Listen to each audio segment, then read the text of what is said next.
నమస్తే.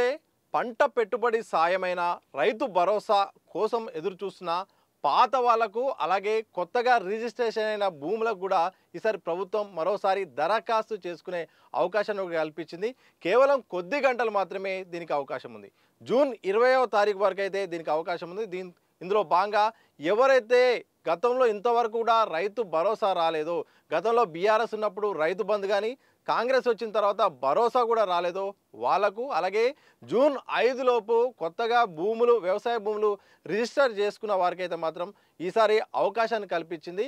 మీరు చేయాల్సిందల్లా మరికొద్ది గంటలే మీకు సమయం ఉంది.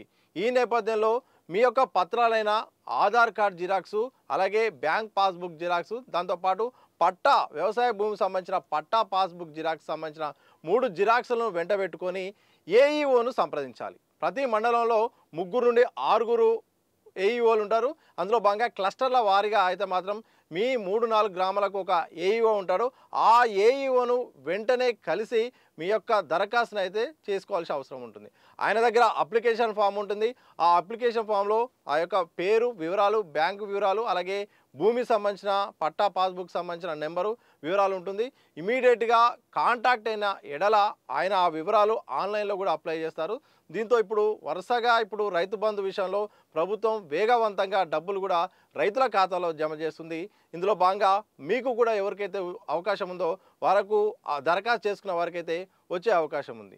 ప్రధానంగా ఈసారి కొత్తగా సుమారు 5 లక్షల మంది రైతులైతే మాత్రం దరఖాస్తు చేసుకున్నట్టు అధికారులు అయితే చెప్తున్నారు. చాలామందికి సమాచార లోపం కారణంగా రకరకాల కారణాల వల్ల ఒక్కసారిగా అధికారుల మీద ఒకేసారి దరఖాస్తులతో ఒత్తిడి పెరిగినట్టు తెలుస్తుంది.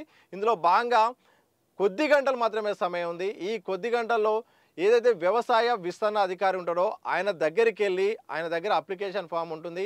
అప్లికేషన్ ఫామ్లో మీ యొక్క వివరాలు ఇస్తే మాత్రం ఆయన అప్లై చేసే అవకాశం ఉంటుంది. ఆ తర్వాత మీకు మరికొద్ది రోజుల్లో రైతు భరోసా డబ్బులు అయితే మాత్రం మీ ఖాతాలో పడే అవకాశం ఉంటుంది.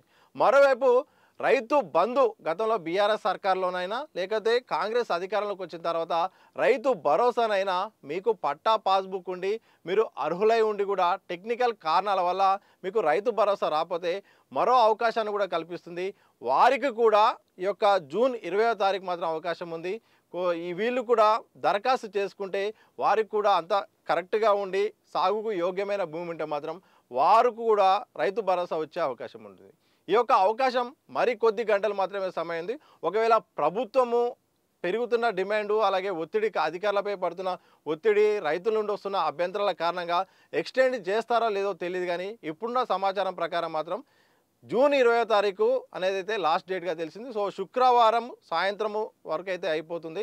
అందుకోసమే ఎవరైనా కొద్దిగా సాంకేతిక కారణాల వల్ల కొంత సమాచారం లేని వారైతే మాత్రం కొంత సమయం మాత్రం ఉంది. ఈ కొంత సమయాన్ని మాత్రం ఉపయోగించుకొని పంట పెట్టుబడి సాయం పొందాలని కూడా ప్రభుత్వ అధికారులు అయితే మాత్రం చాలా స్పష్టమైన ప్రకటనలు అయితే జారీ చేస్తున్నారు. ఇక రైతు భరోసా విషయంలో తెలంగాణ ప్రభుత్వం చాలా ఫోకస్ పెట్టింది. ఇప్పటికే గతంలో సీఎం రేవంత్ రెడ్డి మాట్లాడినట్టు 9 రోజుల్లో 9,000 కోట్లకు సంబంధించిన డబ్బులు అయితే మాత్రం రైతుల ఖాతాలో వేస్తాము, వరుసగా దశల వారీగా వేస్తామని అన్నట్లుగానే ఇప్పటికే 5 ఎకరాల లోపు ఉన్న రైతులకే మాత్రం వరుసగా డబ్బులు కూడా జమ చేస్తుంది.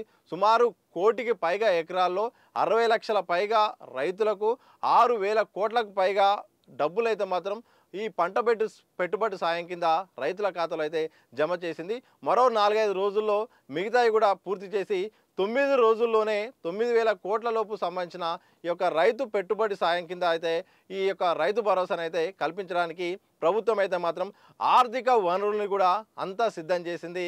ఇక రైతుల ఖాతాల్లో కూడా డబ్బులు పడుతుండడంతో పెద్ద ఎత్తున రైతులు కూడా బ్యాంకులకు వెళ్తున్నారు. అయితే మనం ముందుగా చెప్పుకున్నట్టుగా ఎవరికైతే కొన్ని సాంకేతిక కారణాల వల్ల బ్యాంకు డీటెయిల్స్ మారడం వల్ల రకరకాల కారణాల వల్ల రైతు భరోసా పడట్లేదో వారికి, అలాగే కొత్తగా జూన్ 5 లోపు వ్యవసాయ భూముల్ని రిజిస్ట్రేషన్ చేసుకున్న వారికైతే మాత్రం ఈసారి అప్లై చేసుకునే అవకాశం కల్పిస్తుంది. ఇప్పుడు దరఖాస్తు చేసుకున్న వారికి ఇప్పుడు పడుతున్న ఈ యొక్క రైతు భరోసా డబ్బులు కూడా వాళ్ళ ఖాతాలో పడే అవకాశం ఉంది. అందుకోసమే ఏఈఓ దగ్గర దరఖాస్తు చేసుకోవచ్చు. ఒకసారి దరఖాస్తు ఫామ్ మీకు కావాలంటే రైతు బంధు వెబ్సైట్ ఉంటుంది. అందులో ఫామ్స్లో సెకండ్ ఆప్షన్ ఉంటుంది, అక్కడ ఫామ్ ఉంటుంది. ఆ ఫామ్ ప్రింట్అవుట్ చేసుకొని మన వివరాలు కూడా నమోదు చేసి కూడా ఆన్లైన్లో అవకాశం లేదు, కేవలం ప్రింట్అవుట్ మాత్రం ఉంది. ఆ ప్రింట్అవుట్ని తీసుకొని దాంట్లో వివరాలు కూడా మన వివరాలు ఇచ్చి ఏఈఓకి అందిస్తే ఆయన ఆన్లైన్ చేస్తాడు. ఆన్లైన్ తర్వాత అది జిల్లా వ్యవసాయ అధికారికి వెళ్తుంది. ఆ తర్వాత మనకి రైతులకు అకౌంట్లోకి డబ్బులు పడే అవకాశం ఉంటుంది. ఈ అవకాశం కొద్ది గంటలు మాత్రం ఉంది. దీన్ని వినియోగించుకుంటే పంట పెట్టుబడి సాయమైన ఈ వానాకాలం సంబంధించిన సాయం అయితే మాత్రం తక్షణమే పడే అవకాశం ఉంటుంది. ప్రతి ఒక్క రైతులు దీన్ని గుర్తుంచుకోవాల్సిన అవసరం ఉందని కూడా వ్యవసాయ అధికారులు పదే పదే చెప్తున్నారు. ఇలా మొత్తానికి జూన్ 20 శుక్రవారం సాయంత్రం వరకు మాత్రమే కొత్త కొత్త రైతులకు, అలాగే గతంలో సాంకేతిక కారణాల వల్ల రైతు భరోసా పడని వారికి అయితే మాత్రం దరఖాస్తు చేసుకునే అవకాశం అయితే మాత్రం తెలంగాణ ప్రభుత్వం ఇస్తుంది. అయితే యాసంగి సంబంధించిన విషయాల్లో మాత్రం దానికి సంబంధం అయితే లేదు. యాసంగికి సంబంధించిన పంట పెట్టుబడి సాయమైన 4 ఎకరాల లోపే డబ్బులు కల్పించారు. ఆ తర్వాత డబ్బులు ఇవ్వలేదు. దానికోసం మాత్రం అప్లై చేసుకోవాల్సిన అవసరం లేదు. ప్రభుత్వం ఇవ్వాలనుకుంటే మాత్రం ఆల్రెడీ గతంలో ఉన్న డేటా ప్రకారం అయితే మాత్రం ఆ అకౌంట్లోకి డబ్బులు పడుతుంది. ఇచ్చే ఉద్దేశం లేకపోతే పడగానే దానికి ప్రత్యేకంగా అప్లై చేసుకోవాల్సిన అవసరం లేదు. కానీ ఎవరికైతే రైతు భరోసా కొన్ని సంవత్సరాలుగా రావట్లేదో, గత సర్కారు ఉన్నప్పుడు కానీ కాంగ్రెస్ సర్కారు ఉన్నప్పుడు కానీ ఇప్పటి వరకు ఎవరైతే రైతు భరోసా తీసుకోలేదో వారికి, అలాగే కొత్తగా వ్యవసాయ భూములు రిజిస్ట్రేషన్ చేసుకున్న జూన్ 5 లోపు చేసుకున్న వారికి ఈసారి మాత్రం శుక్రవారం సాయంత్రం లోపు మాత్రమే ఈ అవకాశం ఉంది. దాన్ని ఉపయోగించుకోవాలని కూడా ఇటు వ్యవసాయ శాఖ అధికారులు, ప్రభుత్వం అయితే చెప్తుంది. మొత్తానికి రైతు భరోసా పథకం అయితే శరవేగంగా నడుస్తుంది. పెద్ద ఎత్తున 9 రోజుల్లోపు 9,000 కోట్లు వేస్తామన్నట్టుగానే ఇప్పటికే దాదాపు సగానికి పైగా పూర్తి చేసుకుంది. మరో 10 లక్షల రైతులకు వేస్తే ఇక పూర్తి స్థాయిలో ఇప్పుడున్న సర్కారు పెట్టుకున్న లక్ష్యం కూడా నెరవేరుతుంది.